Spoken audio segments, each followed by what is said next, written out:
I'm Art Bell. And there are going to be many things that will happen on this Friday night, Saturday morning.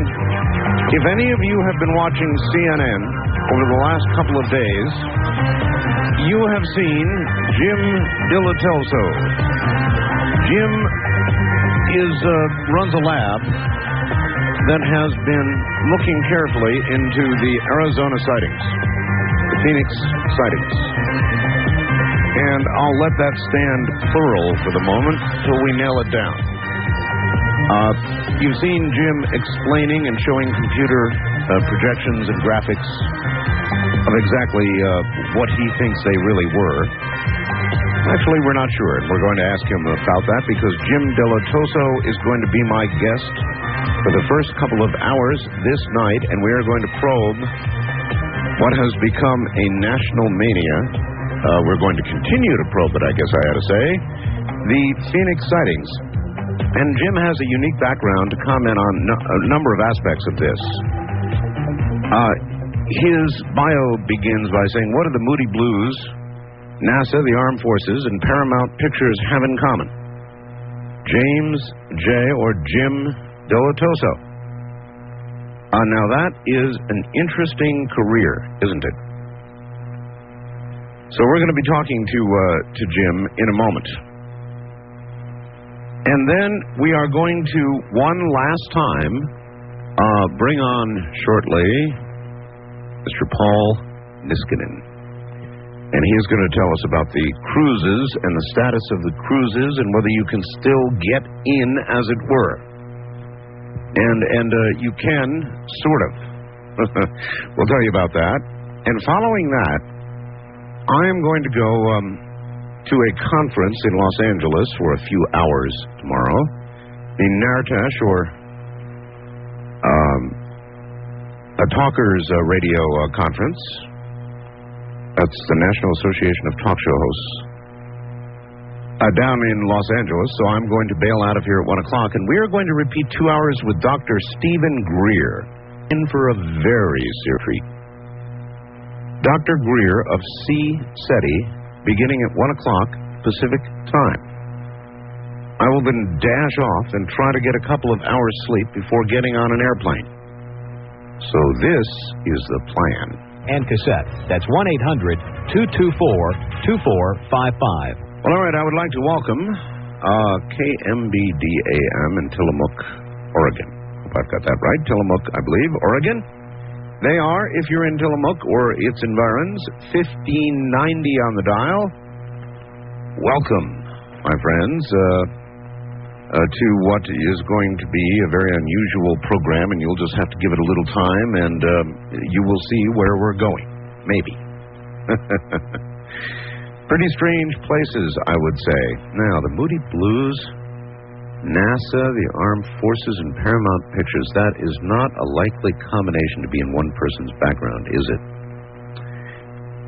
Jim Dilettoso is Chairman, President, and Chief Technical Officer of Village Labs, Inc., down in Tempe, Arizona.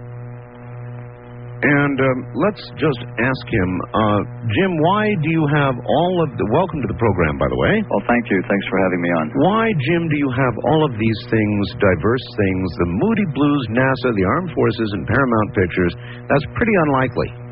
Well, it just turned out that way. I'm not saying that I sought out any of those to become collaborators of mine, but it did end up that way. I guess the common thread might be the advanced technology required in the concert business. The sound and lighting production is one thing to have this massive show for people to see. It's quite another and additional thing to be able to pack it all up, move it 300 miles a day, set it up, and do it every day.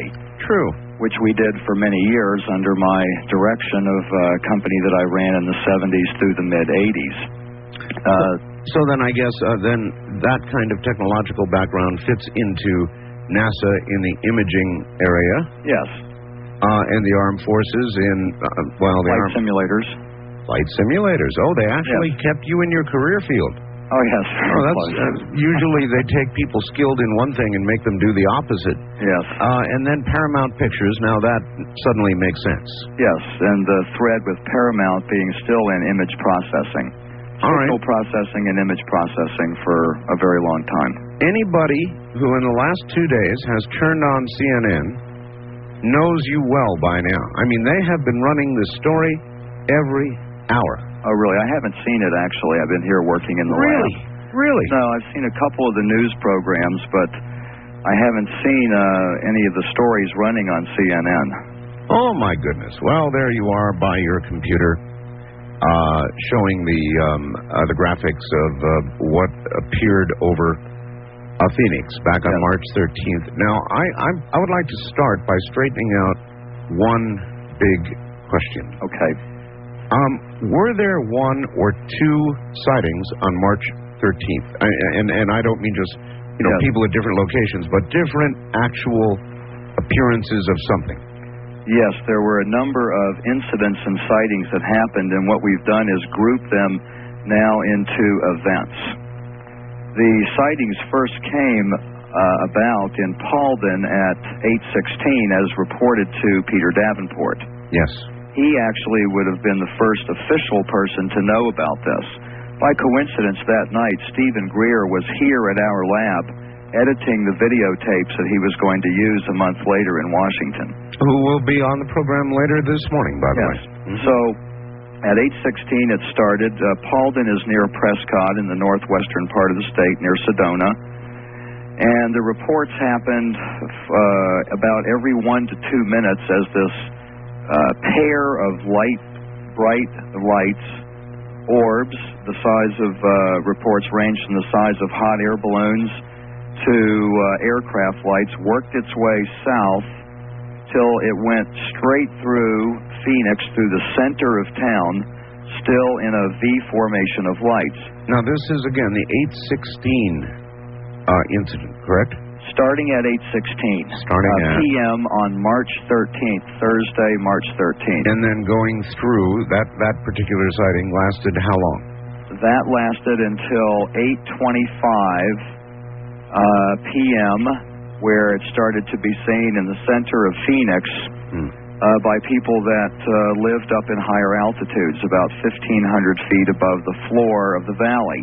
Okay. Now, these people were saying that the object was so close that they could throw a ball and hit it, and they saw actual structure to it, still in a V or boomerang shape. Some people said that it took 2 to 3 minutes to go overhead, moving like a freight train. Like a freight train?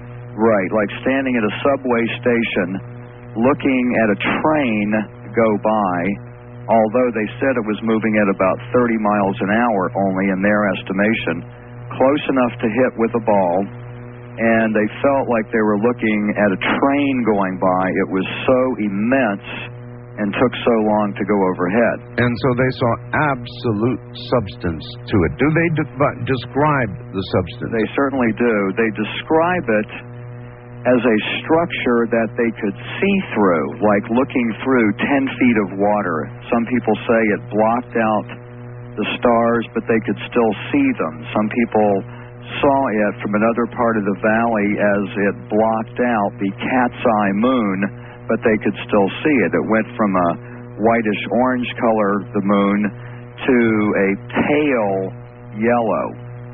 So it was like looking through water.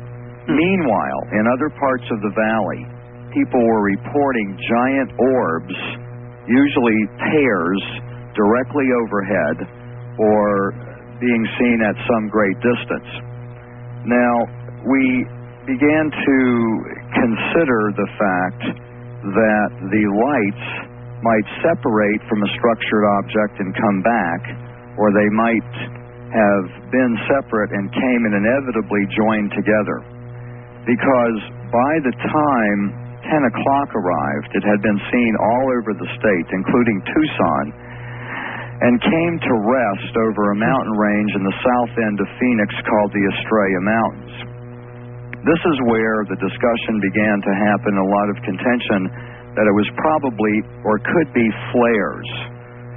suspended on the mountain range, but after we tested, which I'll get to later, right, this array of lights is over a mile long, and there was no way, no structure, no residue that they could have been attached to. All right, well, let us discuss what it was officially said. Now, the press reports I saw, and I was watching very carefully, as was Peter Davenport, early on, the military, quote, I guess the Air Force at that time, said they were flares. In the very beginning, there were reports saying flares. Yes, well, let me clarify that. Today, I got a telephone call. Michael Tanner here at our lab got the call. Actually, I've been speaking to the person, the public affairs officer of the National Guard. Yes. She was tired of the press and others accusing her and the National Guard of saying that they had ever said that they were flares. All right, I got a call, too. I've got to tell you. I'm going to level with you. Several people have called, including somebody you know, Richard Motzer, I believe it is, State Field Investigator for MUFON. I do. Okay.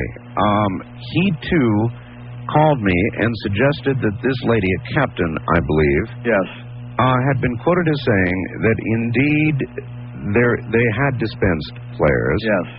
And I said, you know, Richard, I can bring you on the air, but it's not going to do any good to bring you on the air and confront Jim in any way if you can only point to a news story, an AP news story, he thought it was, that quoted her as saying they were flares. Yes. Now, I remember the early reports of flares in the press.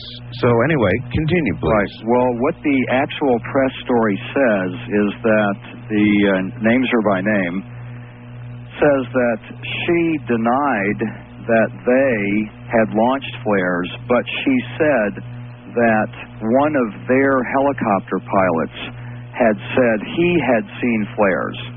That was as official as it ever was. So, now, in other words, she never said there were flares. No. It was a quote from an Apache helicopter pilot, who said that he thought he had seen flares. Correct, and that became a snowball that the National Guard had launched flares. And when this first came up, I spent a lot of time and attention optically studying flares, airplanes, Harold-Bopp, city lights, these lights, etc., in excruciating detail. All right, let me stop you for 1 second, and then you can enlarge on that. I just want to tell you, my conversation with Richard earlier was that, Richard, if you can give me somebody from the National Guard who says, I shot, I dropped flares, whatever, I was the pilot, I dropped the flares at such and such a time, then we've got something to talk about. But if we are only going to talk about a press report quoting somebody as saying something, we have nothing. Essentially, we have nothing. And he agreed. I said, so get me that person. If you can find me that person, we'll go on the air and we'll put it on the air. We've asked for that. I've communicated with the Air Force Base and the local authorities. I mean, I have an open dialogue with these people. They don't view me as an ambassador or the enemy. Right. I have an easy dialogue with these people because in my day-to-day work, I have reason to talk to a variety of military contractors and people of that ilk. So the dialogue was very open and communicative starting on the first day, and I couldn't find anyone in the military who agreed that they would ever send up flares at night, particularly over that area. In fact, they denied that they had used that area for 20 years, and it just started confounding me.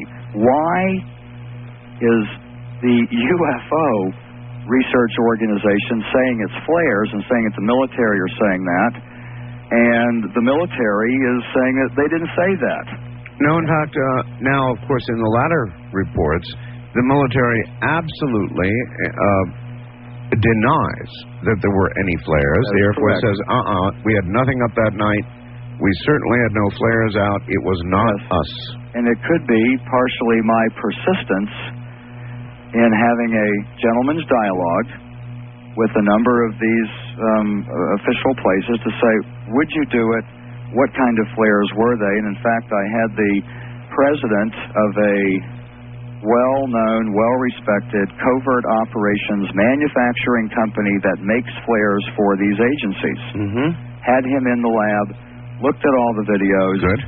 And he gave me a written report that says only one of the videos is flares. And that is the video that was shot by Richard Motzer and supplied to a local television station showing flares. Now, this man had been out of town. He didn't know anything about the case at all. And we showed him these isolated pieces of video with the different lights in them, and also some other control objects that we put in, just so that there was more things in the batch to look at than just the videos in the area of interest. And he has said none of these are flares. They aren't the right color. They don't come on and go off the right way. I can't figure how they would hang that motionless. They don't stay on that long. And I just got tired of the whole flares thing. There were much more important issues than dealing with this petty infighting in the UFO research clubs, as I've come to think of them sometimes, when a real investigation is trying to be conducted. And we don't do this for money or for any other reason than to find out. I'm empirical about it. I'm not emotional. I just need to have the data. They're not flares. All right, they're not flares. With all of the investigation you have done, now the V formation. Yes. When did that appear? Was that the 10 o'clock stuff or the 8 o'clock stuff? That was the 8 o'clock stuff. The V formation was the 8 o'clock stuff. Huh. And by the time it had come, well, basically all the time it was V formation, except when people were seeing pairs of isolated lights, large orbs. What was seen by truck driver Bill Greiner over Luke Air Force Base was a pair of orbs. All right. The Talkback Live, which tried to do a whole segment on it earlier on CNN, and then got interrupted by some sort of breaking news about tobacco. Right. Said the entire, they're saying the whole thing lasted 106 minutes. Yes. And they're classifying it as one incident. Yes. Is that fair or is that inaccurate? Well, I think it's a fair way to do it when you're trying to tell a story to the general public who is rarely exposed to any kind of UFO story in national media such as USA Today. Multiple sightings, multiple witnesses. Was it one object that could separate and then come back together, or was it multiple objects? And right now we view it as 4 separate incidents. Fresh flowers. Now back to Jim Dilettoso. Jim. Hi, Art. Hi. Jim, maybe one of the things about all of this that has puzzled me no end is that something that occurred, no matter how we will argue about it, we will, on March 13th. Yes. Got some Phoenix coverage, and I think a very minor amount of national coverage, and then went away, just faded away in about a day or two, and nobody heard a thing about it. And March, April, May, June, and now June 19th comes, and all of a sudden, all at once, the networks, the major networks, USA Today, MSNBC, everybody's on it. How can that be? Can you explain that? Well, we were surprised by it ourselves because all we were doing was giving another interview to a newspaper. Richard Price, that wrote the story, came by here today on his way to Roswell to go visit Hub Corn, and we talked about it for a little while, and he was actually very surprised by it all himself. We talked a little bit about how rapidly the deployment of the national media happened, and he was surprised about that himself. He said he had a very difficult time originally selling the concept of the story to the editor. Richard's a seasoned newspaper writer, has been in the newspaper business his whole life and this is the first time he's actually written a UFO story. He didn't know very much about the subject at all, but was a quick study. When that story came out, my phone started ringing at 5 o'clock in the morning, local and national news on that day. For reference, I understand that the story had been decided on at about 10 o'clock the previous evening. Yes. So, USA Today decided at 10 at night. Their newspaper hits the stands about, well, I don't know when, in the morning hours, sometime or another. And I think it's sent by computer across the nation and printed at certain locations. But what got me was that then CNN during the day and then the networks at night, it seemed as though they had pieces that were too slick, too well prepared to have been done on the basis of something that appeared in the USA Today. I don't buy it. Well, some of the stories that did go to the networks were locally produced, or local crews did come to our facility. For the last year, the news media here in town, before the Phoenix Lights incident, had been covering UFO stories. In fact, for almost a year, I did a weekly UFO update on the local Fox affiliate. So we might say that we have a more than average local news media who is well-versed in the topic, and in particular, this Phoenix Light sighting, they had file footage, good background copy already. Nonetheless, I think the local news media here were very surprised when it reached the national level that it did.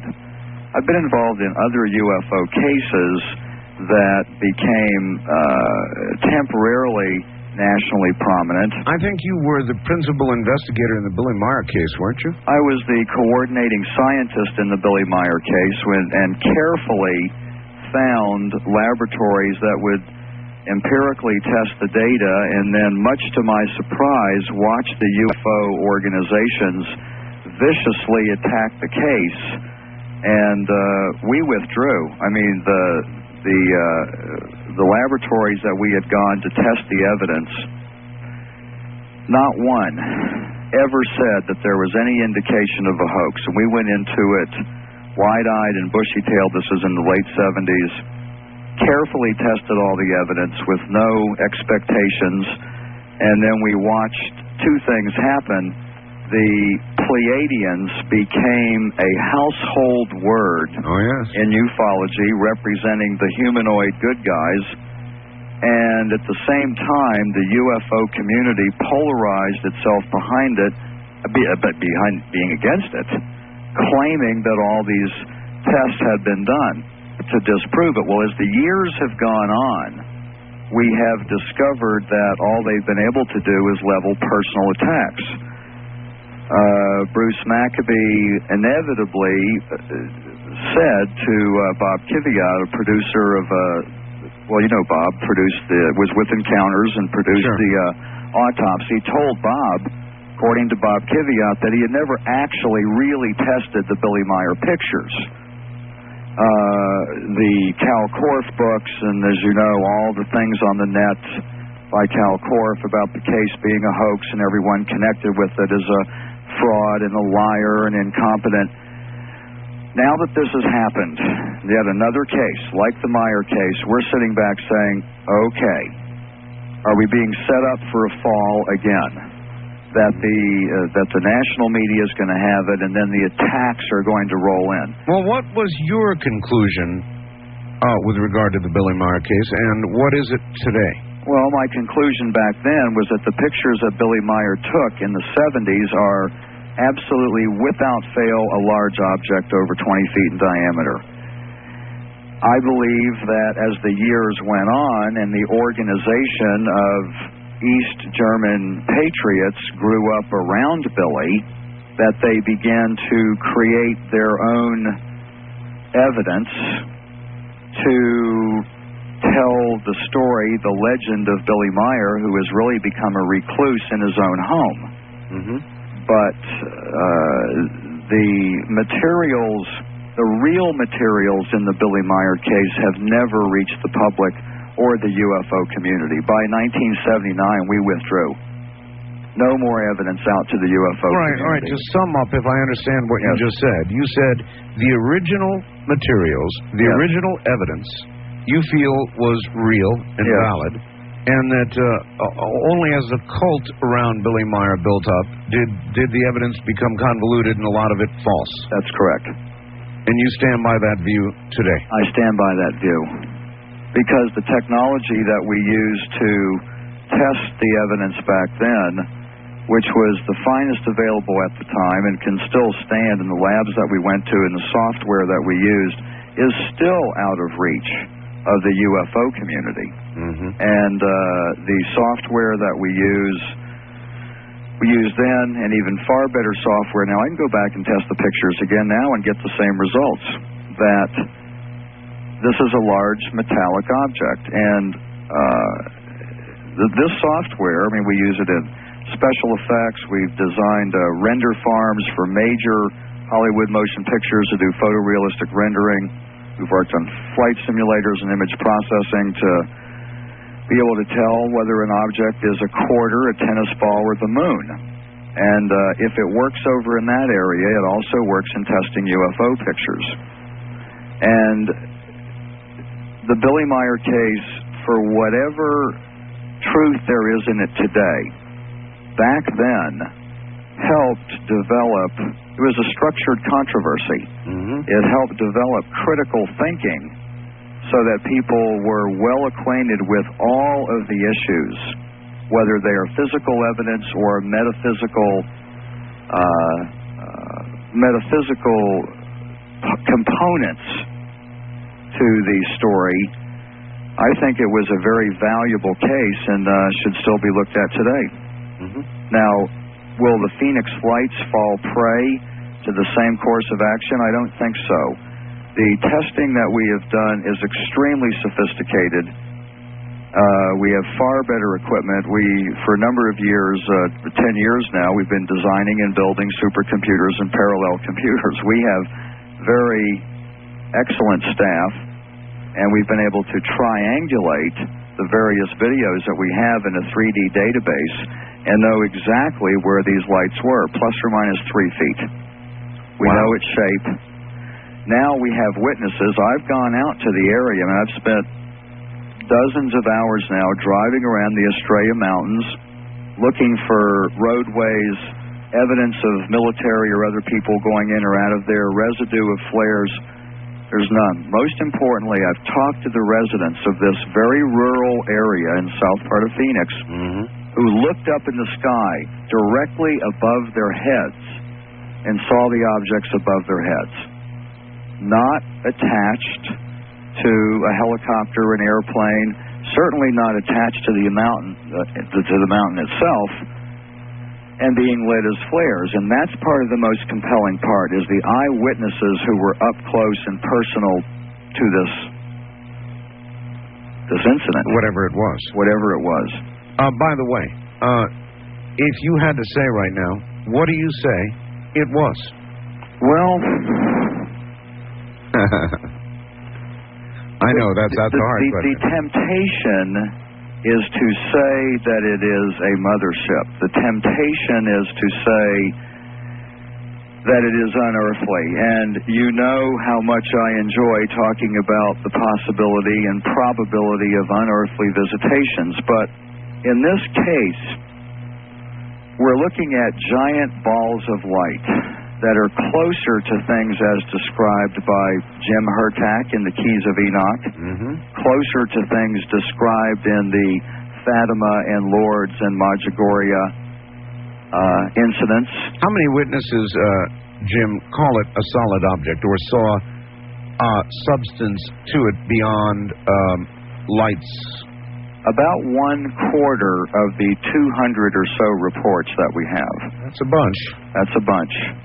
So if 200 people of a population of 2 million have reported, what ratio of the population, if we use Nielsen numbers, that 4,000 people represents the entire viewing population of America for television, if 200 people have reported to us, what percentage of the population actually saw it?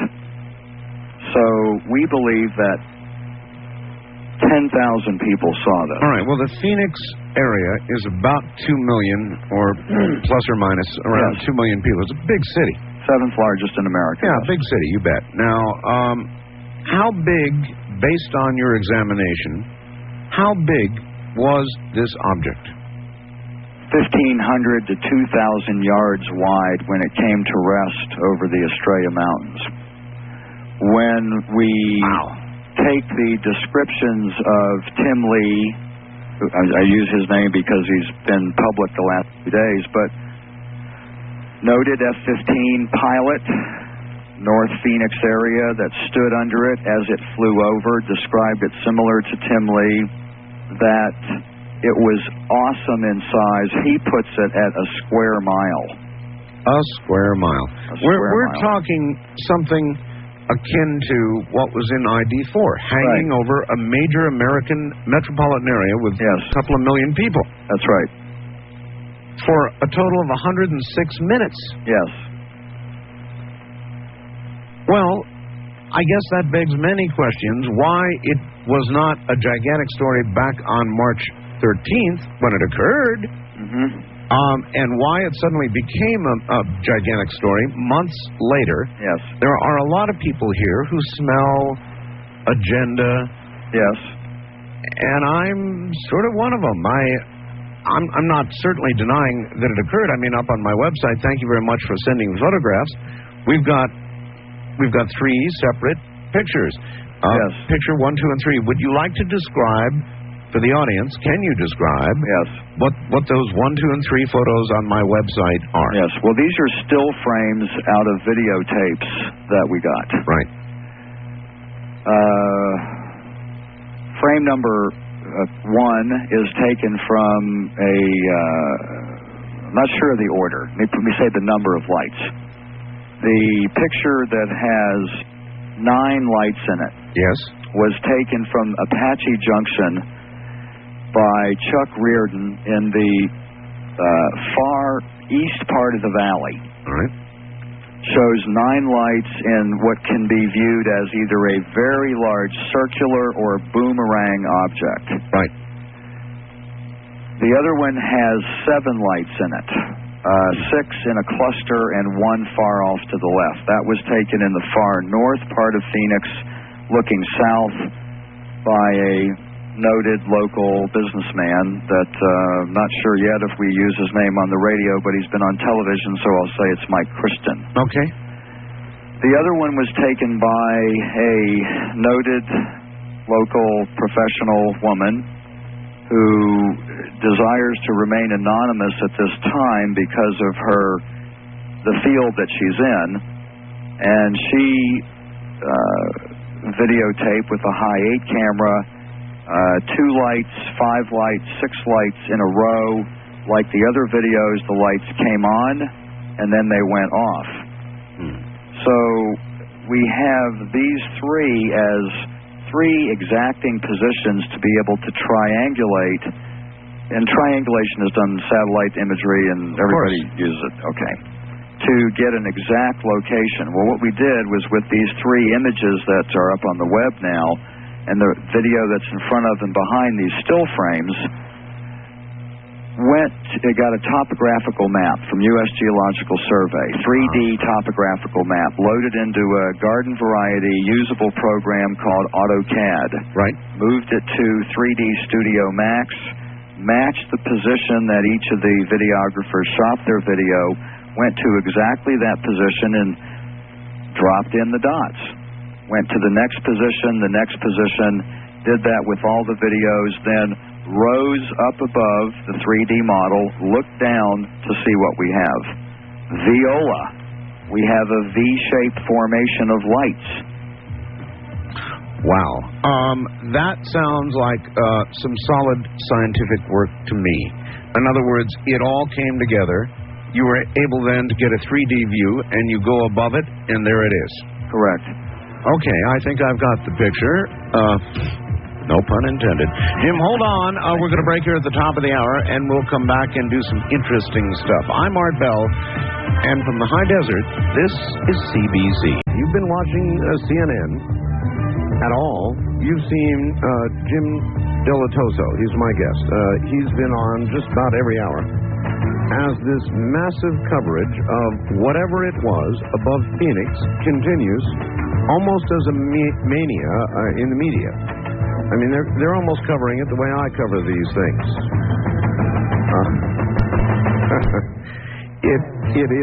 It certainly is a strange thing that has occurred. On the one hand, we may have an ID4-like incident. I mean, here we have what is being dubbed a mothership, something massive and gigantic hovering over a U.S. city with an area population of about 2 million people. Phoenix. A story picked up on months after it occurred, simultaneously, synchronistically, by the American media. In a moment, we will continue. The first hour was a careful explanation of the work that Jim has done scientifically to document what he believes is indeed a mothership. And he runs a lab. Let me see. He is chairman, president, and chief technical officer of Village Labs, Inc. in Tempe, Arizona, where all this work has gone on that you've seen on CNN. And we'll get back to him in a moment. That's 1-800-232-5665. You've got nothing to lose but the pain. Tell him Art Bell sent you. All right, a man who examined the Billy Meier case back in the early days of the Billy Meier case and has been examining UFO evidence and footage ever since is Jim Dilettoso. And as I've been saying, you cannot turn on CNN, or at least for the last couple of days you can't, without seeing Jim. And he would be the one sitting there with a computer screen and the graphic showing what occurred over the skies of Phoenix March 13th in what appears to be a 106-minute period. Either one incident, two separate incidents, many incidences. All of these things are contentious, and contentious is what this hour is likely to be. Welcome back, Jim. Okay, thank you. Jim, I should tell you that I've got somebody who disagrees with you on the line. Okay, that's to be expected. And so the best way sometimes to get to the truth, and I would like to do it without too much heat, if I can manage that, because that's the best way to get to the truth, is Richard Motzer. Richard is the state field investigator for MUFON, as we mentioned last hour in Arizona. And, Richard, are you there? I am, yes, sir. Okay, I take it you've been listening and making some notes. I have. All right. Do you have any important, relevant questions for Jim? Well, I would like to have the courtesy, first of all, to give a little bit of my credentials, if I could. You may. Yes, I attended the Ohio College of Applied Sciences, which is now a part of the University of Cincinnati. And I have a bachelor's degree in electronic design. I do have a good background also in electronic design for STL Studio Links, which I did some work for Sony. And they were so impressed that they published my work and the results of the performance of the product in Radio World magazine. I think you know that publication. I do. And my products have been featured in such publications as Radio Electronics and the Scottsdale Airport Review. Interesting enough, in my also being able to do digital as well as analog imaging, my mentor happens to be your guest tonight, Jim Dilettoso. And you two could be described at one time as close and friends. Is that true on both sides? Well, I would say yes. Mr. Dilettoso had taken some unnecessary heat from our Texas headquarters on the Billy Meier case. Meaning MUFON. Yes, which I am, a member. Yes. And when I became a part here, I strived to rectify those injustices as I saw those. And what I did, I said that Mr. Dilettoso was my mentor, and that was by reviewing the books he did and the videotapes, and then duplicating his results with other low-cost software. And I was able to do that, and that really put me feeling that Jim knew what he was doing, and he was right on the money. I have a company. It's not important here, but it ends in labs too. So on my vendor license, it's DX Tele Labs, and that's just Tele is the British word for television. And I've designed long reception antenna equipment for both the UHF TV band, and then that led me into the STL work, the Studio Link preamplifiers. All right. Sounds like you're mainly in electronics. That's right. And now I'm in the imaging because my business now is computers. All right. Fine. And now you are the State Field Investigator for MUFON in Arizona. How long have you held that position? I have held that probably 2.5 years. I don't have the exact date. I joined MUFON approximately, I would think it would have been June of '92. All right. So there's some background on you.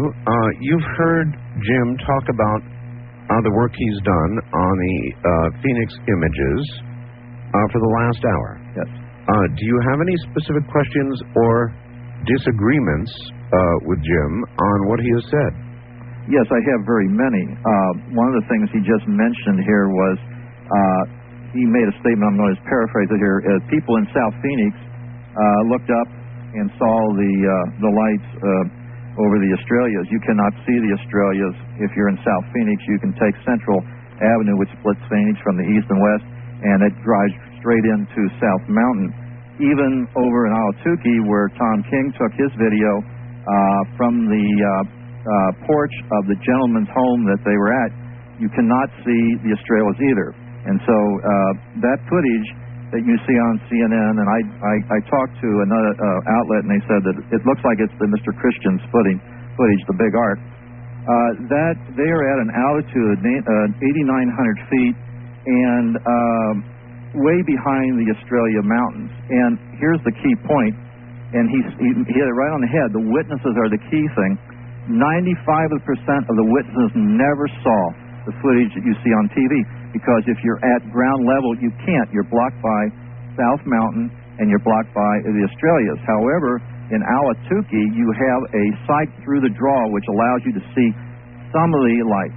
There's approximately 7 videos that I have, and they're all of the same 10 o'clock event, and they all look different because all but one are at high altitudes, but you have to realize that the scallops of the mountains clip off some of the lights. And so that was one of the key things in breaking the case. All right, I need to be clear here. Jim, what's being shown on the networks and on CNN? Yes. That footage, is that the 8 o'clock footage or the 10 o'clock footage? That's the 10 o'clock footage. And when I describe this for a national audience that doesn't know anything about Phoenix, for courtesy to them, I say North Phoenix, South Phoenix, East, West, but I specifically was talking about going out and driving around in the Australia Mountains, going out to Rainbow Valley Road, going out to Ray Road, to people that know where the area is, and I went out and drove around exactly in the areas where the topology maps showed me that this object was. So I'm not just sitting looking at a computer screen. I drove around out there, and I went to the home of people, a couple, sat in their backyard with them at the very edge of the mountains, and they pointed straight up in the air, not on the mountain, but straight up, and showed me where it was above their house. Let me ask you something, Jim. Did you violate federal law that night? What does that mean? At Rainbow Valley, which is BNL land, what he's speaking of, that has been cordoned off. That's BLM, right? Yes, Bureau of Land Management. Right. And that's been cordoned off. And also, I was out in that area where these people also photographed these lights, and they said they always appear exactly at the same place. And the reason for that is that their shot that they see, their viewpoint, is straight through where all these are going. So they have an end look at what's happening. Yes. Now, their future son-in-law, who is in Buckeye, says every time this happens, you can see the floor of the desert light up. And he says usually there is helicopter traffic around. I don't agree with that. Well, I think that's a person talking, because I've gone to... I'm just giving you one person. I can give you a whole bunch of persons. Okay, but these are not in reports that we've been able to see. Jim, only you have these, Richard. Jim, you siphoned off 63 reports, and we got nothing from you. Richard, earlier in the day when I spoke to you, Richard, we spoke for some time, and you are contending that the 10 o'clock footage is flares. Yes. Bear with me. I will. Flares, right? Yes, that's Am I correct? Okay. I said, well, okay, where did the flares come from? Your response was the Arizona National Guard, correct? The Air National Guard put out an AP press release. They did not. Jim, give me the courtesy to, because I have the paper right in front of me. No, you have a newspaper, Richard. I have Do not mislead. You are misleading the people that are listening on the radio. You are paraphrasing. Okay, gentlemen, hold it. There were many early reports from the military that, yes, they were flares. Many early reports. I read them. Yes. And they were in the newspaper, they were in the media. They were in the media, but the military never released those press releases. If you contact the military and say, give me a copy of that press release, they do not exist. Okay, perhaps then in the newspaper, an AP report or something like that, who knows, but there were reports of flares. And I asked you earlier in the day, Richard, that if we are going to debunk this and say it is flares at 10 o'clock, the footage the national audience is seeing, then bring me somebody, a pilot who says, I shot the flares, and we're in business. And you gave me the name of somebody or another, a Captain Eileen somebody. Yes. But we can't talk to her. And what we're going to try to do, Art, is to go further on that, and through Freedom Information, try to get that for you. Let me kind of give you a quick rundown how we used a very unsophisticated method to help us come to this decision. We had 7 videos all shot at 10 o'clock from various angles and various altitude, and you had to be high in altitude, like the Dr. L's home up on the backside of the Camelback. That's approximately 40th Street and Lincoln. Mr. All right, now listen, Jim is right about one thing. The national audience is not going to understand these streets. Okay. Anyway, let's go to the simple test. We picked 3 of the clips that were either shot on tripod or the camera is rested on a steady surface.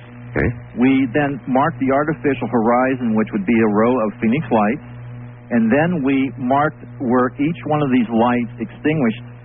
And then we ran the tape backwards, and they all rise and move to the right, meaning that actually when they were deployed with a easterly or southeasterly motion, either by helicopter, C-130, or a launch rack.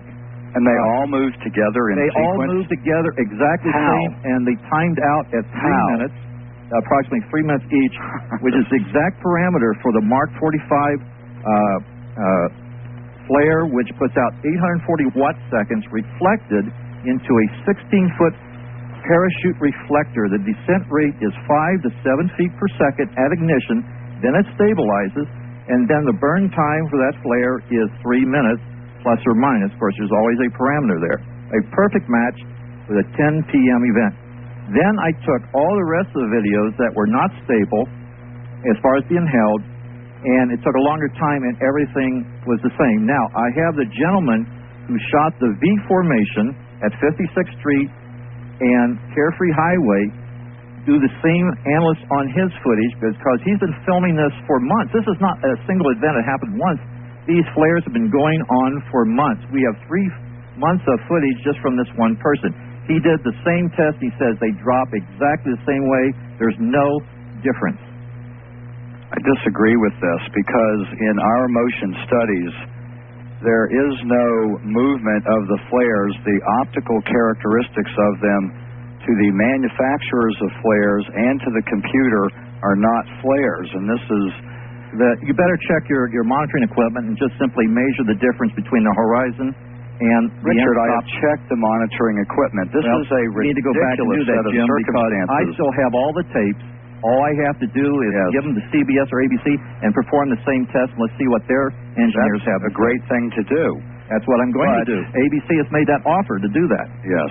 All right, Richard, let me ask you this. While we're discussing whether or not the 10 p.m. footage is flares or an object, a UFO of some other sort, You do believe that earlier in the evening, 8 o'clock, shortly after 8 o'clock, there was a UFO that you cannot explain. Is that correct, Richard? Absolutely. And it may be more than just one, Art. There's a timeline problem on how it could travel. When these people are reporting that it's extremely slow, how it can cover and actually end up with a minus sign on our time sheet. You know, we average a bunch of witnesses. You just can't use one. Absolutely, I would agree with that, and that needs to be investigated. And Councilwoman Barwood thanked me for making this thing, pointing out the flare thing, because if this investigation really gets going, they're going to look at the math evidence first, and they're going to say, well, hell, those are flares. Yeah. No, what they will do is they will try to find exactly the people who would shoot up flares, locate those people, and have them identify themselves. Why were they doing it? Let's have them do that. Well, no one is coming forward. Because you haven't done it. Yeah, I've got the same question. Does it seem reasonable to both of you that with the amount of national coverage, and it has been incredible, yes, that if there was somebody out there who shot flares on that night, that they would have by now come forward? That is correct. And in fact, when Captain Benz called here today, she was very unhappy about the fact that it was continually going on that they had shot up flares, or that they had put out a press release saying that they had put up flares. Yes. Some 3 weeks ago, they reiterated on a local newscast that the Army National Guard did say it was flares. I have that tape. Okay, Richard, have you talked to Captain No, Benz? I am going to do that, or have somebody do it. I have to delegate some responsibility. Because Okay, I've got to tell you honestly, Richard, that I have watched news coverage of events, and about half, or even better than half the time, it's totally inaccurate. I agree, Art. So, in That's other what words, needs to be done. but you're arguing that these things were flares based on, check me if I'm wrong, Richard, a news report. No, didn't you just listen to what I said about how we did. processed all the videotapes? Oh, yes. But I mean, when we get right down to it, we're saying, okay, if they were flares, somebody by now should have come forward. You agree with that, don't you? That's true, but let me throw one other thing in here. The person in Rainbow Valley that we were talking to says that she thought either this had to do maybe with drug enforcement exercises or border, containing our borders, and this was a training exercise. But the BLM land was open for everybody, and then it is a denied access, and she says that's exactly where this is happening, and I'll be in contact with her tomorrow again, because I'd like to have her come forward, and I think she will. All right. Even if the DEA did it, though, by now the DEA should have come forward to settle this. I mean, this has been a saturation nationwide, and I think it is a reasonable expectation that some official, if there really was an official explanation, would have come forward by now. Jim, get that written statement from that captain saying that they're tired of it. I'd like to have that in your hands. Ask him to get that for you. All right, we'll come back in a moment and talk with you both. First, back to Jim Dilettoso. Jim, I have a question for you. Are you there, Jim? Yes, I'm here. Okay. Jim, at 8:22 p.m., this basically comes from Richard Tetrahedral Hoagland. Mars was at 19.5, and Richard would like to know where this object was that appears to be a UFO in your opinion and in the opinion of Richard. Where was the object roughly at 8:22? Could you tell me? Well, it was over central Phoenix at that point, and was in the position where the witnesses were saying that it was moving overhead. All right, so in other close words, enough that they could throw a ball and hit it. Okay, and I guess that answers Richard's question. Now let me bring Richard Hoagland's question. Let me bring back Richard Motzer now, a state field investigator from MUFON. Richard and Jim, I have a question for the both of you. Oh, wait a minute, I need my reply back to Mr. Hoagland's. I see. All right, you take issue with that then. We have a cell phone record from the gentleman who got a call from his buddy, who's the only one who filmed the actual V formation in flight at 56th Street and Carefree Highway. The timestamp on that call is 8:28, so that's a neat trick that it is not over Phoenix at 8:22. since it was all at the north part of the town, how it can be in Phoenix earlier than it was at Carefree. That's an interesting thing. We have because it's a cell phone, we have a timestamp on that. Yeah, you two disagree with that. All right. Let me ask you both the following question, and I think it's a good one. The contention, whether it's earlier or later, during this whole period of the sightings, 106 minutes in total, the contentious issue seems to be what can be seen from where. Am I correct? I think that's correct. All right. That's why we got a topographical map. Right. Let me try this out on you. You know where the various locations were, the both of you, where these various videos were shot, correct? That's right. What would stop you from going back in the daytime and taking shots with similar cameras, if not the same cameras, and then taking those back into the lab? And since you're able to determine what the horizon is, you say, at night, compare the two, and you will have your answer. We, in fact, did that with the digital still camera. One at a time here. Richard, go ahead. Richard? Yes, I did that. We were only denied doing that with Dr. L. And so we knew the location, and we took a look at where we think the home was.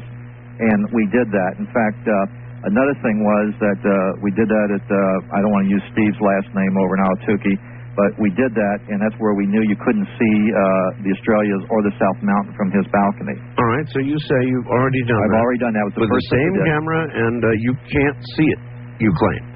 On that one location. Now, on the others, of course, you can. Mr. Christian's patio looks directly southwest, and that's how he shot it. And I shot also 35 millimeter as well as 30 camcorder footage, again, so we could make that reference. That had to be done. All right. Jim, have you done the same thing? Yes. We did that with a digital still camera and went to actually more locations than just of the videotape. We went to a number of the eyewitness locations, shot the exact position that their descriptions were, and then with their assistance recreated exact drawings and superimposed them on what it was that they said that they saw so that we could then compare it. Right. Like doing police artist work. Sure. Inevitably, the topographical map from U.S. Geological Survey in 3D was the key, to be able to get exacting lines of sight, match up the videos, and match up the daytime shots. And the whole idea about it being flares always ran into the background here of, if someone shot up flares, where did they shoot them from to get them up there? Why did they shoot them up? What was their motivation and their purpose? And when coordinating all of this, we're saying, well, gee, what a coincidence with this major thing going on for the previous hour and a half.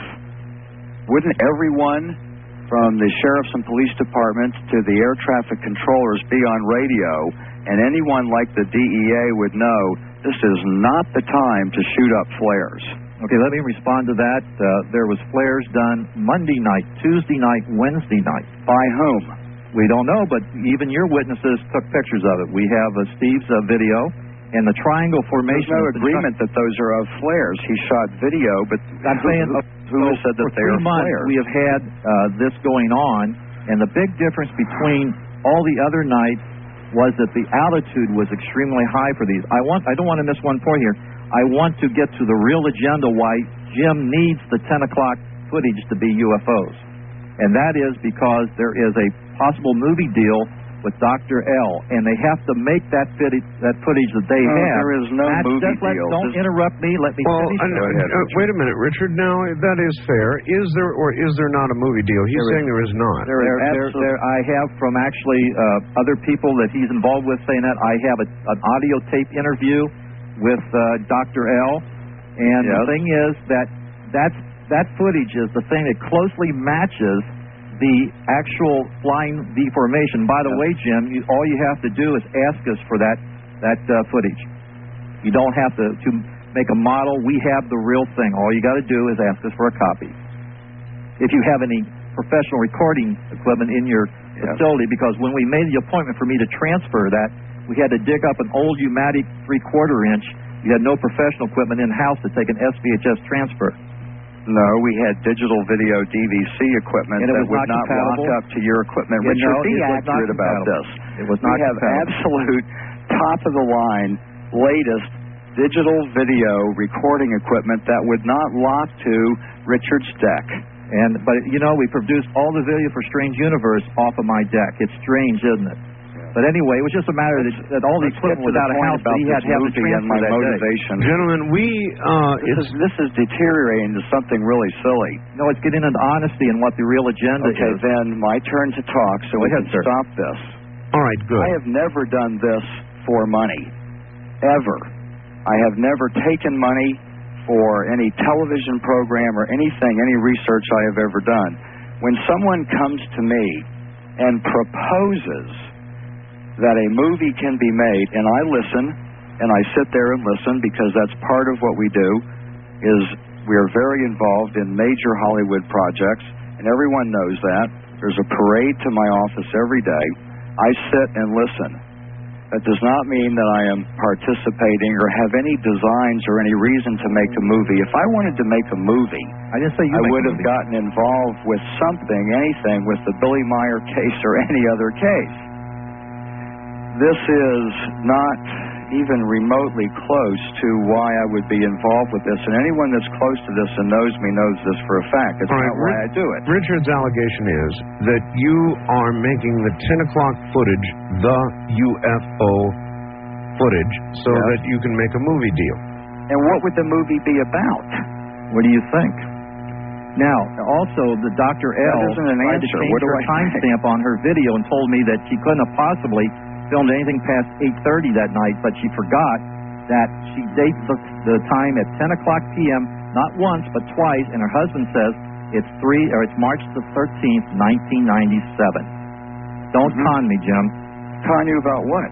About everything you've been conning everybody else about. This is really an insult. Let's drop all this and let's get the investigation going on the real thing, because it's going to happen. Going on. This is really unbelievable that this position is being taken on the truth hurts sometimes. There is the truth of what you're saying. The truth of evidence.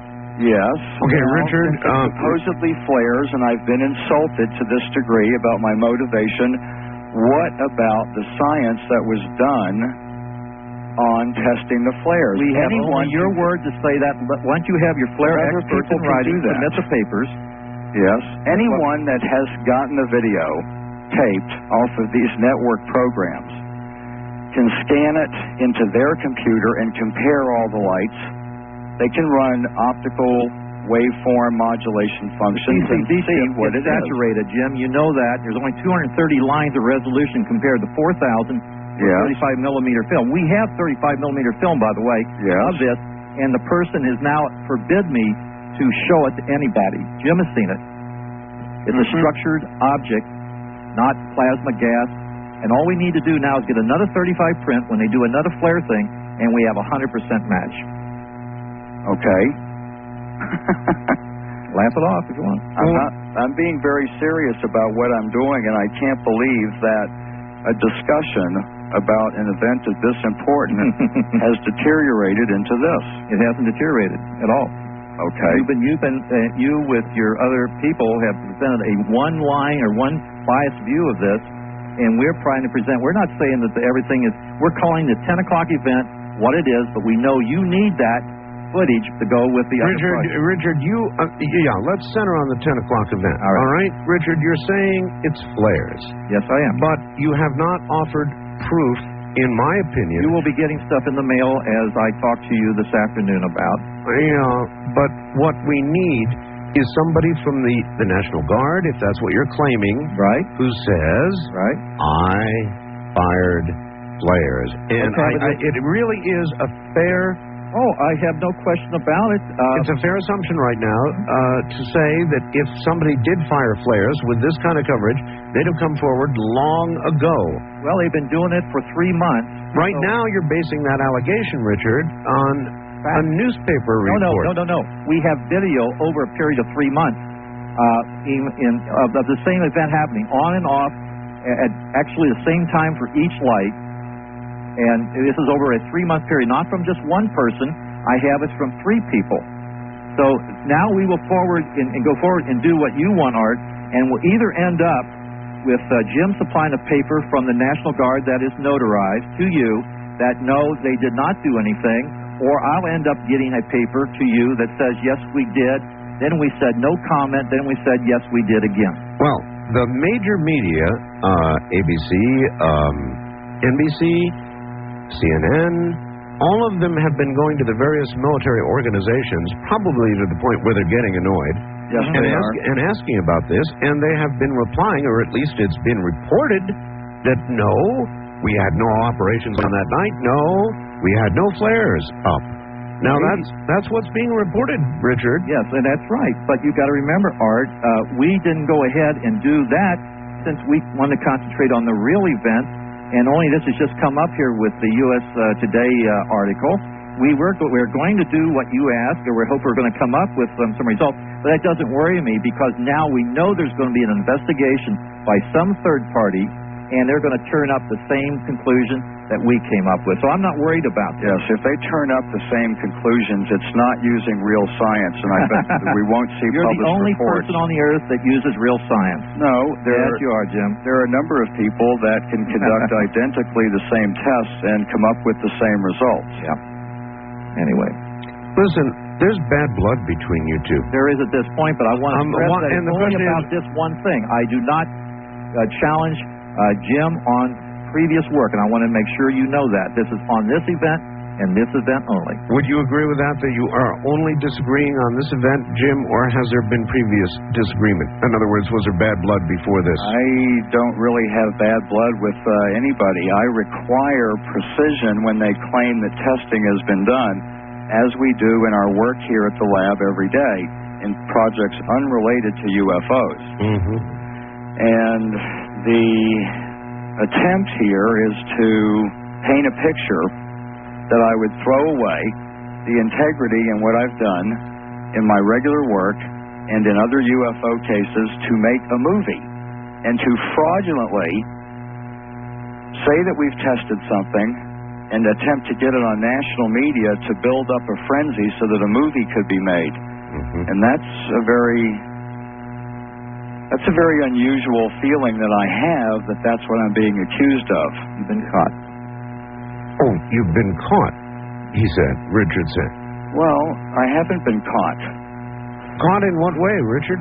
Well, let's go back to the little press release. I still have the recording off of my messaging machine that Jim had called and says, I stand corrected on this matter of the flares and that this woman has lied to us at the Air National Guard. Oh, I didn't say that. Absolutely. I have it on tape. Then let's play it for us now. All right, Richard, hold it, everybody. Hold it. Richard, Jim just gave permission for you to play it. Well, I have to get it. Well, go. Well, I can't, Jim. Listen. Go get it. Everything is art. Let's do a redo. Now, that's not fair, Art. I have stay with this issue. Yes, it is fair. There's some very hostile Richard, things. hold it, everybody. Richard, are you there? Let me do this, Art. I will include that with the package I'm sending you, okay? Look, is that fair enough? Look, we've got a break coming up. We've got literally 8 minutes at the top of the hour. I think the audiences need to hear the tape. If I said that, I'm willing to be caught nationally. All right, let me try to get. I got to put an AC adapter on the camera. Let me try to get the proper tape and find the spot. You've got a good 8 or 9 minutes. All right, I will try my best, buddy. All right, and so let's be straight right now before the top of the hour about what you both think was or wasn't said in that message. Richard, you think he said what now? He says, I stand corrected on the... Wait, first of all, he said, good work on this.